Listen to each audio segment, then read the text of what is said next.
Hey, what's going on, everybody? Welcome to day 8 of the 31 Days of Horror. DBougie86 here again, guys. That's right. Bringing you another review, and as I promised from my previous video, we're going back to 2005. That's right. The film I got today is one put out by Lionsgate, and it's one that I always heard of, in the film scholars of the horror genre. And I always seen this cover art and it always intrigued me, and that is Beneath Still Waters. Yes, this is of course directed by Brian Usna, director of Society and Bride of Reanimator, The Dentist, to name a few of the movies he's directed. He's also a producer in his own right for a lot of Stuart Gordon productions, and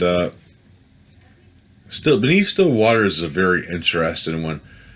Pretty much, the film opens up with like this precursor scene, which sets up what's going to happen in the rest of the movie, pretty much. And then it goes 40 years into the future, and we're introduced to like this small seaside town where 40 years ago there was actually this other village that was there that's under the water now because the water was rising, and it had like a irrigation thing that was going on with the water. And it watered this whole town. It's underwater now.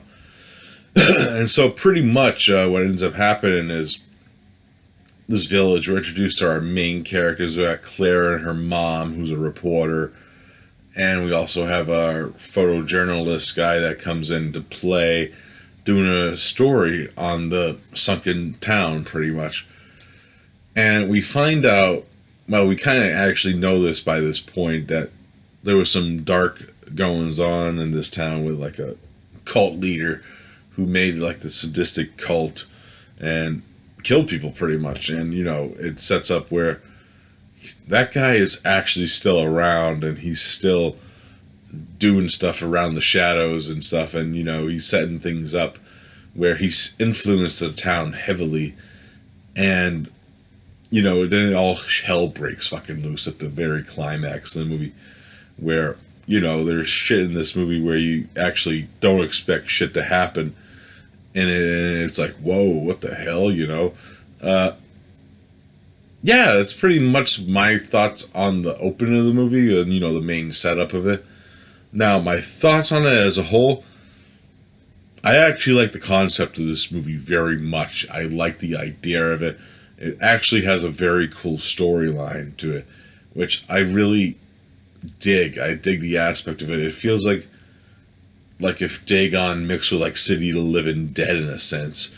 That's probably the best way I would describe the plot of the movie and the story behind it, where this town is slowly going into hell pretty much through what this guy is doing to it. And you can see like changes in the community. People are getting influenced one by one. People are just getting fucking killed and sawing themselves apart. There's some great fucking gore in this movie. My major criticism of the movie, though, is, if you didn't know this, Brian Usna was making a lot of movies in Spain around this time period when this movie came out, and this is one of them. There's a lot of Spanish actors in this movie, and you can tell English was not their first language. And I'm not saying that acting's bad per se, but it's noticeable in certain scenes where there doesn't have like that authenticity of a performance that you expect in like a certain other types of movies, where it's supposed to be a dramatic scene but the actor can't emote what he's saying because it's not his first language, and he has to kind of struggle with a few words in that sense, and it comes off that way in certain scenes with certain characters within the film. And that hurts it, in my opinion, because without that authenticity, it kind of loses its power as a movie, in my opinion. There's a lot of like great aesthetics of like early Brian Usna films that even some of those performances are hokey, but they're at least hokey in a different way. This one just feels more cheesy than it actually is supposed to be, in that sense, where it's not supposed to be acted that way for this certain scene. And it's kind of heartbreaking because I really actually enjoy the aspects of this film. Like I said, it's like Dagon meets City of the Living Dead. It has a very Lovecraft feel to it, which actually City of the Living Dead also does in that sense, where it has Lovecraft 100% within it.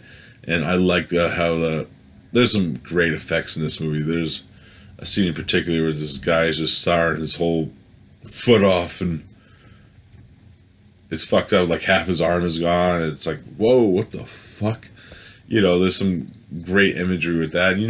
The film actually has a good like seaside atmosphere to it. It actually has a good feel to like the musical score, plus like the setting of the movie itself makes it feel authentic. So yeah, that's my major criticism of this movie is the hokey performances, because English is not their first language. So it comes off cheesy when it's not supposed to be, in that sense, and it kind of takes you out for a while, because like, I'm not saying like every scene is like that. There are some scenes where like they're good in the performances, but certain times they start to sound like Bob from House by the Cemetery, and you're like, what the fuck? Where the fuck did that come from? Like. But overall, I really enjoyed this film for what it was. It had the great workings of like a Lovecraft film. Even though this was actually based on a novel, I'm not sure if the writer of that novel was a fan of Lovecraft, but it does have a Lovecraft feel to the film, at least. Which, Brian Usna is no slouch in himself with a lot of his work. With him and Stuart Gordon. Yeah, I really dug this one, Overall, though, I'm warning you ahead of time. Go into it knowing that some of the acting and the way the lines are delivered aren't going to be the best, and delve into that, in that sense where it's like, yo, it's going to take you out.